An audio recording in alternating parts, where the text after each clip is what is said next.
Welcome back, everyone. Our sponsor today is IMI. IMI's mission is simple. Help healthcare professionals ensure the safe delivery of medications from pharmacy to patient. IMI's industry-leading PrepLock line of tamper-evident caps are an active deterrent to diversion, guard the sterility and integrity of medications, and increase pharmacists' peace of mind. See IMI's complete line of innovative tamper-evident products and how they work at imi.web or imiweb.com, excuse me. Today, my guest is Matthew Zinder. He is the owner of Zinder Anesthesia, the host of the Provider Wellness podcast, and the co-founder of the Provider Wellness Symposium. Welcome, Matt. Thank you very much. I appreciate you having me. Absolutely. I want to start with giving everyone an overview of Zinder Anesthesia and the services that you provide. Well, Zinder Anesthesia is a mobile anesthesia group in the state of Maryland. We have been around since 1984. My father actually founded the group. And just as a quick anecdotal aside, my father is actually the first CRNA in the country to bill for his own services. When legislation came out that CRNAs could bill for their own services from Medicare back in the early 80s, my father left his chief CRNA position in a downtown Baltimore hospital and started Zinder Anesthesia, the practice I now own. The reason we know he is the first CRNA to bill for his own services is his Medicare ID number is NA01. So that's cool. A nice little thing I like to talk about. But we, again, like I said, we are a mobile group. We cover surgeon-owned, single specialty, freestanding ambulatory surgery centers throughout the entire state. So we have many different locations throughout, and we travel to these different locations, and we pretty much cover every specialty, podiatry, GI, plastics, ortho, vascular, ophthalmology, pretty much everything. Most, it's all outpatient, mostly healthy population. I've been doing it a very long time. Yes, definitely. So like father, like son, entrepreneurs and CRNAs, right? That's great. Actually we were the first father-son graduates in the history of Hopkins Nursing School. There were mother-daughter and mother-son, but there was never a father-son until us. Father-son. Okay. Yeah. All right. So another first. Any other firsts out there for your? No, I don't think so. That's probably it. Okay. All right. How old was your father when he stopped practicing? That's a good question. I got to do some math here. Probably about 72 or 73. Okay. So he's been retired for about 10 years now. Okay. All right. He went for quite a while though. That's great. Yeah. That's great. He didn't want to retire. He left kicking and screaming. He absolutely loved doing anesthesia. He wasn't so crazy about the administrative aspect of running a practice, but he loved being in the operating room. So to this day, he still talks about wishing he could be in the operating room. Yeah. No, my father-in-law is a general surgeon and same thing. I mean, that is his happy place. And I don't know how old he was when he finally retired. But for him, it was one very minor misstep where his nurse had to question, are you sure that's what you want? And then he realized, oh, that's it. I'm done. And he never walked into the OR after that. Wow. So, wow. Yeah. That's and tough. I think I don't even remember what the thing was, but it was so minor. I mean, whatever, some related instrument or something, hand me, are you sure? But for him, that was enough to just say, we're not doing this anymore. It's time to go. But yeah, that's hard. That's hard for them when they've dedicated their life to that. So hopefully he's found something else to do that he can feel useful with, and teach or keep training people or advising you in the background. He definitely advises me, that's for sure. I think he wished he had gotten into teaching. He never really did. I have. Yeah. That's something that I really enjoy doing. And I'm very grateful for that aspect of my career as well. that is something I find very, very rewarding, is working with students. Yes. Yeah, absolutely. Pass that knowledge on. All right. So these types of facilities that you provide services for are a lot smaller. They don't have those bells and whistles that the larger hospitals do for diversion mitigation or monitoring, such as automated dispensing machines. I imagine a lot of them don't have that. Certainly not the software surveillance that is out there and available now. Waste assaying, probably not. So there's a lot of things that they don't have. So how does that work with combating diversion in those smaller types facilities? It really is doing your due diligence. I mean, a lot of the facilities that we work in, again, I'm a mom and pop shop that covers mom and pop shops. So these facilities, they're all accredited by some accrediting body like AAAHC or Quad A or Medicare or JACO. They're all certified. They all have inspections. So everything that they do around the drug counts and narcotics, if they have narcotics, or anything controlled, is compliant with the governing rules, but none of them have a Pyxis, not one, and none of them have anything that you just mentioned. It's really a cabinet with two locks, two different keys, or under double lock, and a lot of them a book, and you write down what you took and how much you took, the patient name, and then a witness to a waste or taking out the drug. And I have to say it's worked, because I can tell you in my career, of owning this business, there have been a few people that were caught diverting with those systems. So as long as the people in these facilities are doing what they're supposed to be doing when it comes to accounting, the system works.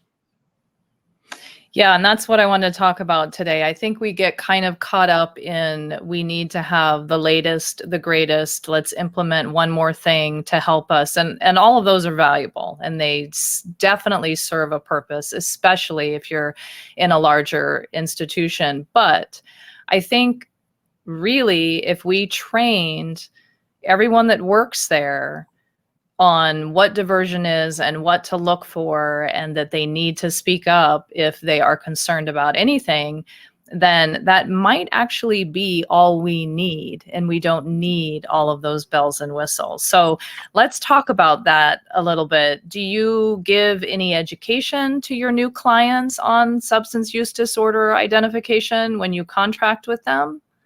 I do not, because it really isn't. It hasn't been about identifying it in the person, because I honestly have a hard time with that myself, even though I now, in my many years, have a lot more education, a lot more experience with that. I still would not feel like I could go up to a person and say, hey, you need to get tested because you're acting this way. But I can tell maybe a facility, hey, or if a facility comes to me and says, hey, they look different, they're acting different, then I can, because I don't work personally with these people. Every anesthesia provider that works for me works by themselves in these facilities. So it's up to the facility to then reach out to me if they're acting different, and they always do. Because this type of a setting is a personality game. It's not just the practice of anesthesia. Everybody has to get along.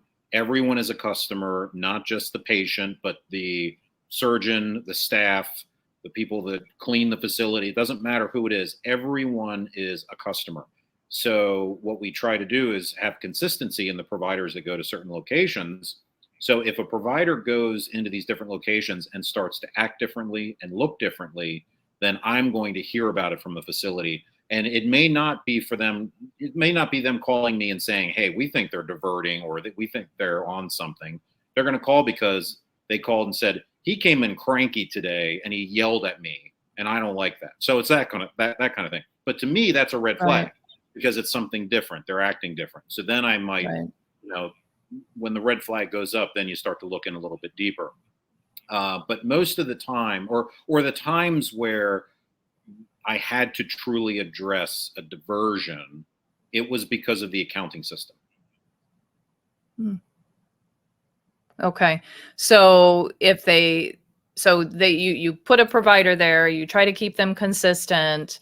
They're obviously going to tell you, yep, like this one, great, everything's great, because I'm sure you're checking in with them if it's a new client. And then over time, if you get a report that's not so great anymore, then that's when you start looking.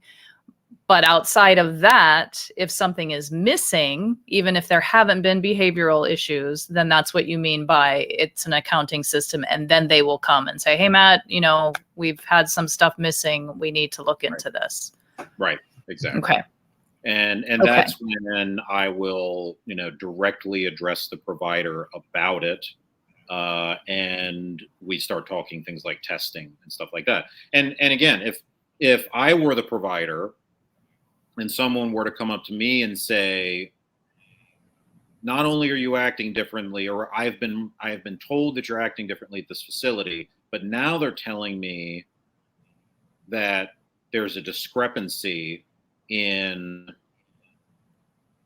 let's say fentanyl, my first response to that as a provider is test me right now. What do you want? You want blood? You want urine? You want hair? You want a nail? Test me right now.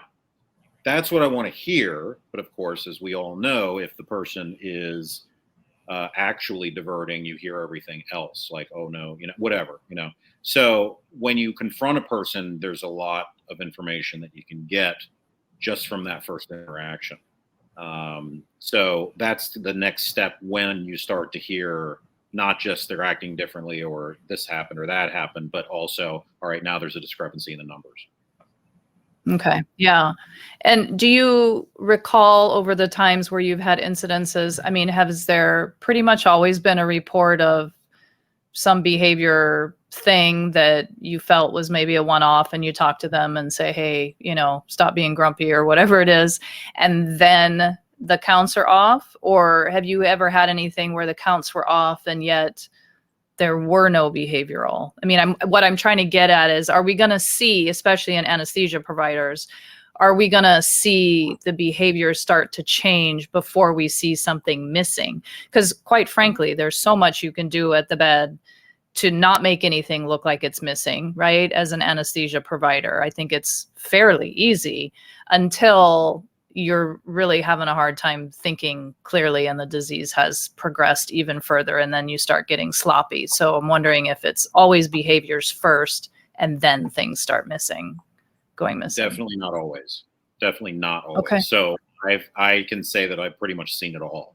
So that's why we have to lean so heavily on the accounting system and make sure that it is not just left as something as secondary as part of the duties of all the individuals in the operating room, because it is that important. So because I have seen where we had a model provider. Everybody loved this person, and I get a call. I mean, of course, I was I'll never forget it because I was on vacation.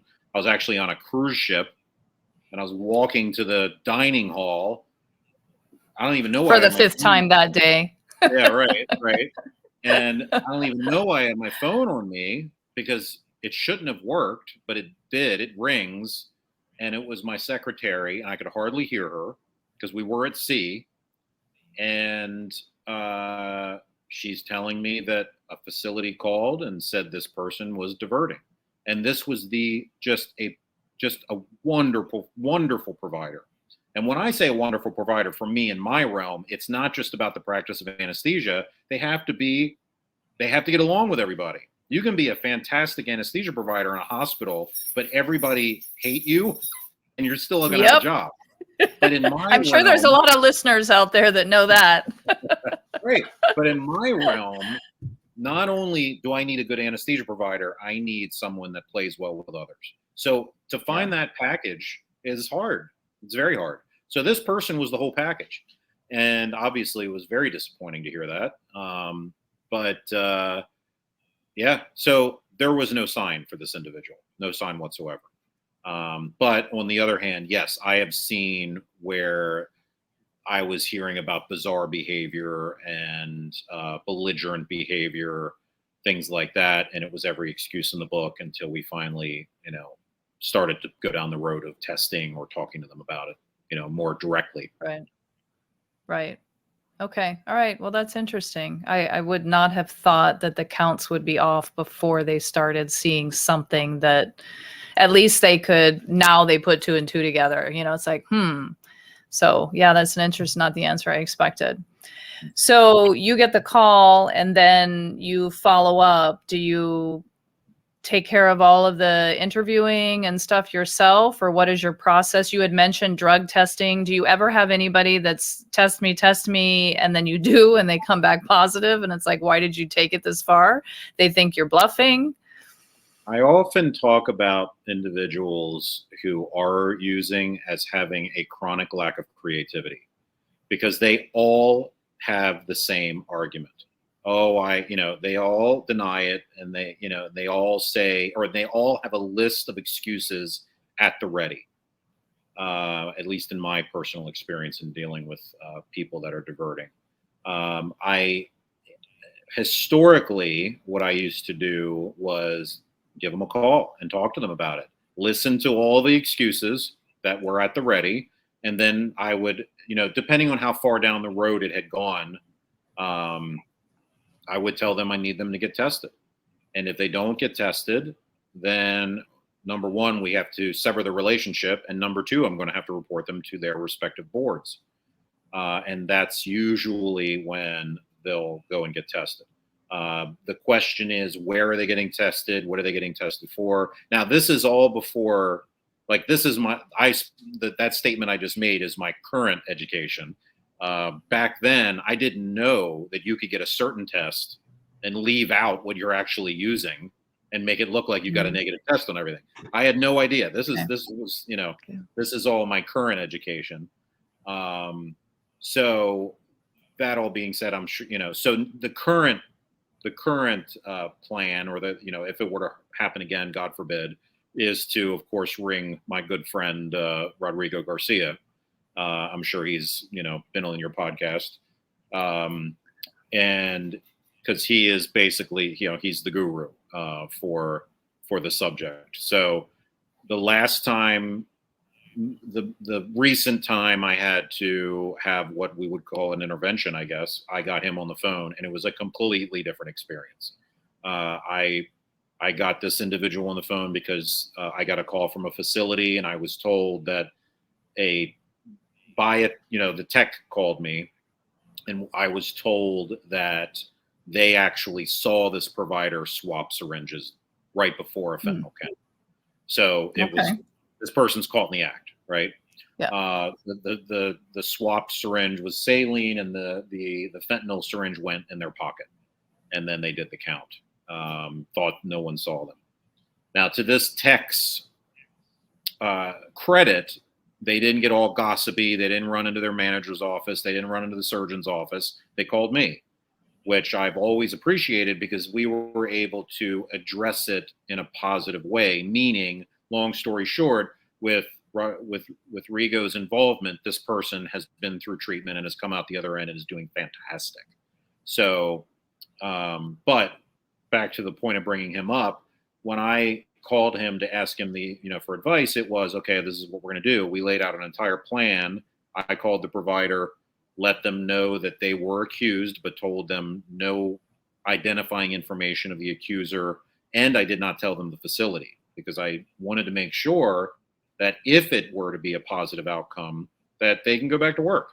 And they're not going to want to go back to work at a facility that, if it was negative. So I wanted to protect as much as I could if it was worth protecting.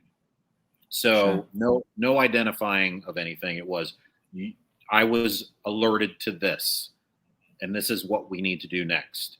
We're going to talk to this professional. He's going to give us all of the options, and the ultimate goal is to vindicate you if you can be vindicated. And then it became a 3-way phone call.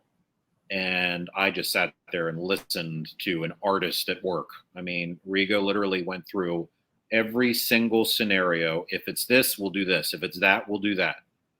And without asking any questions or making any accusations, just went through every possible scenario that you could possibly have. And at the end of the spiel, the provider said, if I get a test that's positive, I'm an addict. And that was the first time I've ever had an experience where they were given no out and they had to just say, yeah. And because of that positive experience, because that to me is a very positive experience, because of that, they had no rabbit hole to go down to continue this road. They had to, that their only choice if they wanted to stay in this career was to get treatment. They did. And now that person is doing fantastic. So I'm very grateful to have the resource of Rigo now in my corner, if God forbid it were to happen again. Right. Yeah. Now that sounds great. So prior to engaging him to do what he did, what were the outcomes? Did people just deny, and okay, take the drug test, and then it's like, okay, well, we're reporting you, and that's kind of that. Well, this particular individual was had a bit of a history, so was getting periodic testing, but this is where I learned that you can get testing, make it look like, because you're getting a bunch of tests, make it look like you're negative, but be on something that they're not testing for. I had no idea you were able to do that. So that's where I learned that. This person was very smart about their usage. And, so that's how they were working that out. And there was appearance and behavior problems, or were appearance and behavior problems. But again, you have to kind of look at the difference between, okay, is this person's personality? Because we all have met some interesting personalities in healthcare or any career, I'm sure. So you have to kind of weigh that. But the interesting thing about this past person was they were getting tested and they did look negative. So we chalked it up as a personality issue. But it turned out they were using something that wasn't being tested. And, who was to know? Unless you get somebody like, a professional involved, Right. Well, that's interesting because that explains why some people who do have a problem will say, test me, and they'll offer it up. So just because somebody, like you had said, if it were me, I would say, test me, test whatever you want. But they've maybe been there, done that, and they know that some panels are not, they're going to fly under the radar. So they're very quick to say, go ahead, test me. And then they come out negative. And so then you think it's, because anytime somebody says test me, you would think that as long as you follow through and make them get tested, then they must not be using anything. Otherwise, why would you say test me? Yes. And the other thing about it, and this is the other education I got, which was crazy to me, was that addicts can buy urine. They'll go to head shops and buy urine, and they'll use prosthetics. So if you have to go into some testing center where you're being watched, they will actually use a prosthetic that has the fake urine in it. So they're going the extra mile to be able to continue using. It really gets crazy. So there are ways around the typical testing regimen. So these are things that a lot of people are not aware of when they're administrators. They say, all right, go get tested. Oh, okay, it's negative, you're fine. Well, did the person use their own urine? Did the person go to a head shop buy urine? Did they use a prosthetic? Did they, there's all these different things. Did you test for what they're using? Like when it comes to synthetic narcotics like Dilaudid or fentanyl or remifentanil, not Remy, but well, if you're using Remy, you're a brave person. But anyway, you have to specifically test for that synthetic. you can't just look on a panel and see narcotic negative and think that they're okay, because that could mean the natural narcotics like morphine. So you have to specifically test for the drug that you're looking for, like fentanyl or Dilaudid or something like that. So these were all the education. This was all the education I got fairly recently with this last intervention that we did. Okay. All right. When it comes to behavior or appearance changes, from your experience, are these pretty rapid changes indicating a rapid progression of disease, like so obvious that everyone really should find it and notice it or question it? Or is it more gradual and intermittent from your experience? From my personal experience, it's gradual.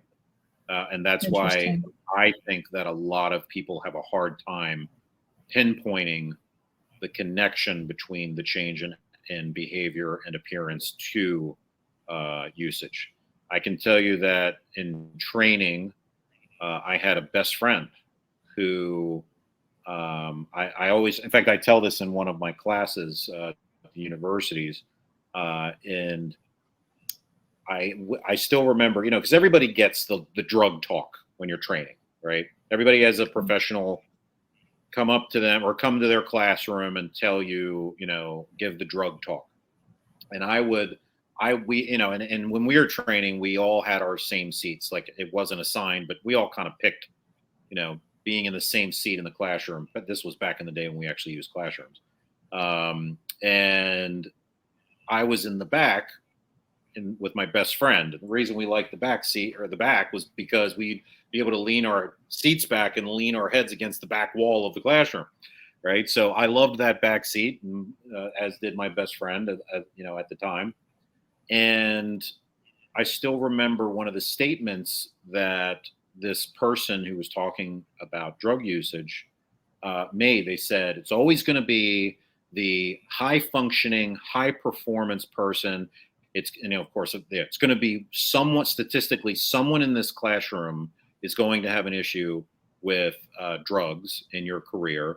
And it's always the high functioning, high performance person. It's going to be the individual that's the highest, higher percentage in the class. And my friend and I said, well, we're safe, so, Yeah. but that all being said, about 3 years later, my best friend's wife called me to tell me that he was on his way to rehab. And I could not, it was like being hit by a ton of bricks. I was beyond shock. However, when I was told this, then it all started to make sense. Wow, he was acting differently, and he did start to look different, and he did have bloodshot eyes all the time, and he did start to gain weight, and he did have more of a negative attitude. So, so it was gradual, but when it all fell into place, when the reason came out, now that makes sense. But until then, we were like, wow, that's just him, So yeah, I think that because it's a bit gradual, that's what makes it a little bit harder to, to connect to usage. Right. Because we're in a stressful too. Like, that's exactly. what I've been. One of my main missions, secondary, one of my other things that I've been working on, as you mentioned, is healthcare provider wellness, because we are taught to only take care of others and not ourselves. So because we're in a stressful profession, some of those symptoms that we're talking about right now could be due solely to long-term chronic stress. And so that's kind of where maybe a little bit of rationalization may occur if a person were to say, well, he's been, he or she had that terrible outcome, and they may have PTSD, or they may have this, or they're not sleeping because of that. And, if a person doesn't sleep because of stress or PTSD or something, you're going to have those same exact symptoms, if not worse, if it's a chronic situation. Absolutely. So that's the other difficulty in identification. Yeah. And it's easier to believe or to talk about the case or the stress in general or the night's sleep than to say do you have a substance abuse problem that you Right. need help for? I mean, much easier. All right. Yeah, let's talk about that. So the co-founder of Provider Wellness Symposium, what is that? So I get the co-founder. Me, the other founder is Rodrigo Garcia. Oh, As okay. soon as I met him, we were immediate friends, and I consider him one of my closest friends.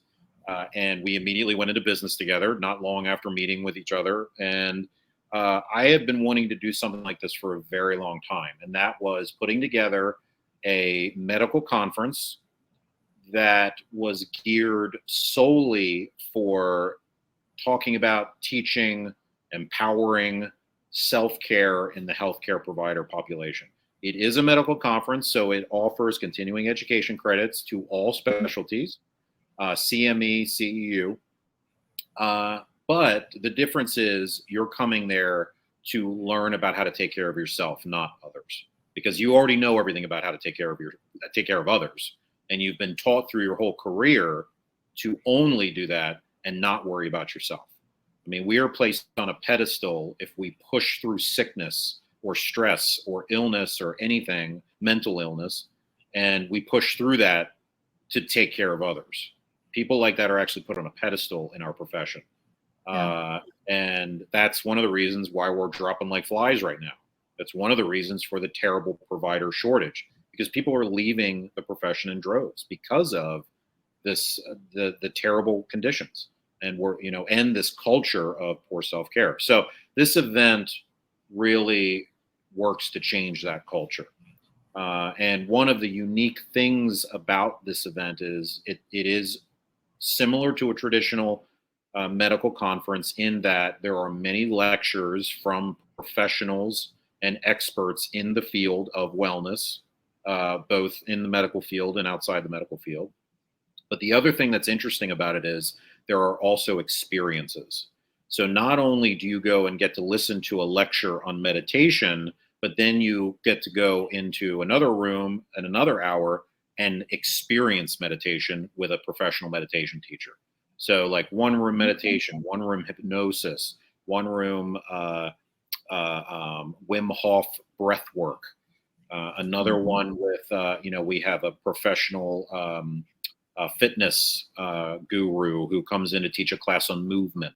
So all of these experiences that go hand in hand with the lectures that you hear. So what I always wanted was to have people come in, not only hear about it, but then having left experience these things that they've learned. So then they know, oh, wow, that felt great. I got to keep doing that.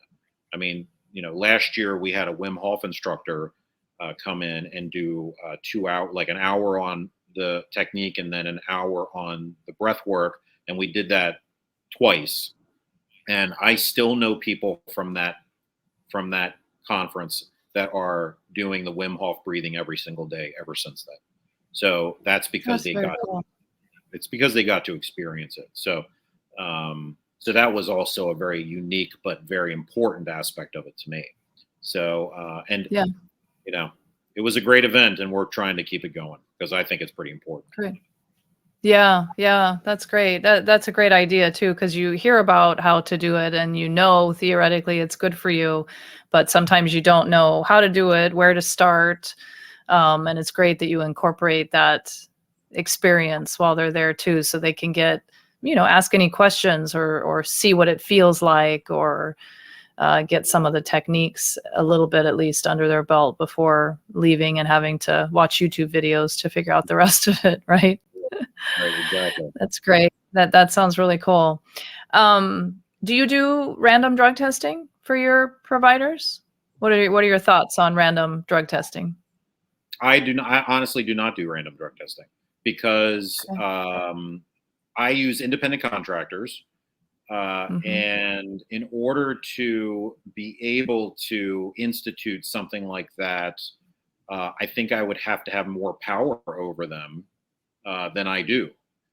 Independent contractors are their own entity. And honestly, the experience that I've had with the things like accounting program, and keeping an eye on people, I think that's worked. I don't think that anyone, well, of course, I believe that I don't think I've missed anyone as far as someone who may have been diverting or Right. being on the radar. So, Right. so far, so good, I think, with the system that we have. Okay. All right. That sounds great. All right. So your Provider Wellness Symposium, how many have you had? This will be One? year 2. Yeah, so far we've Year had. 2. Okay. Yes, this is last year was in Austin, Texas. It was the inaugural year. We, like I said, we are hoping to do it for many, many years to come. But this year will be close to in Reston, Virginia, which is right outside of Washington, D.C. And this will be year 2. Okay. And what month? When is it? It is the first weekend of November. Okay. And that's actually what we hope to do for every year is try to keep it for, the same weekend, just so people can kind of plan for it. But yeah, first weekend of November of this year. Okay. It's coming up soon. Are you full or do you still have openings? We still have openings. Yeah. And actually, I mean, one of the things, I think that we really work it so it can take as many people that are as are interested in coming. Okay. We do it at a good large hotel with ballrooms, and we have it set up to where we're not really going to turn anybody away. And if it ever got to the point where it gets as big as we would hope for it to be, we'll expand where we go. I mean, I'd love to be able to get to the point where we have to do it at a convention center. So right now, come one, come all.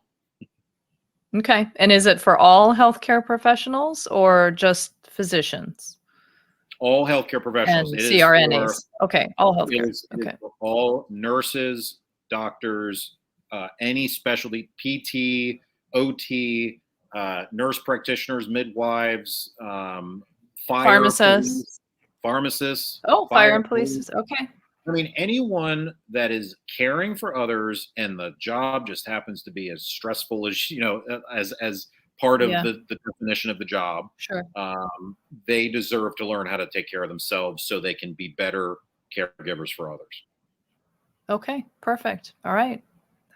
Hopefully people listening will take advantage of that. And I think that's a great thing. All right. Well, I want to thank you, Matt, for your... Can I give the website? Oh, absolutely. Yeah, go ahead. Yeah, so it's if anyone is interested, the website is providersymposium.com, and people can go there to find information, find out about the continuing education credits, and then of course they can register for both the event and for the hotel if they wish. But so thank you very much for that. All right. Yeah, absolutely. Thank you for your time today, Matt. I've enjoyed it. And it's another perspective, and you put some things to right that I was thinking that my perception was a little bit off on what I was thinking. So it's always good to talk to more people that have the experiences and hear that there is no one size fits all. It looks different. I think we did prove in some respects that you don't need all of the fancy bells and whistles. You just need people to be in tune to what is going on around them and to be willing to say something. And then, of course, somebody in your position that is willing to follow up and take it seriously and do something about it. I think those are some of the key factors there. So thank you for sharing that with us. Well, thank you very much. I want to thank you for having me. I want to thank everyone for listening. Please hit that subscribe button. And I want to thank our sponsor again, whose product line is an active deterrent to diversion. See IMI's complete line of innovative tamper-evident products and how they work at imiweb.com. And thank you again, Matt. You have a great rest of your day. Thank you.